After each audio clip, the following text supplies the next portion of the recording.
Hi everyone, this video I am going to show you set daily limit on YouTube Short. Let's get started.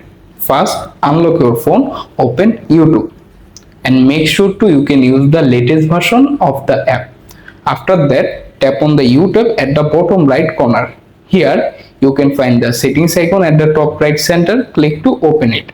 Once you are in settings, scroll down a little, locate the time management option, tap on their name to open the next page. After that, scroll all the way to the very bottom, locate the daily limit section under short feed limit. Right now this option is turned off by default. Simply tap on it, then choose the time if you like. You can see various options such as 0 minute, 15 minutes, 30 minutes, 45 minutes, 1 hour, 2 hours. Choose the time if you select. For example, this time I am select 45 minutes.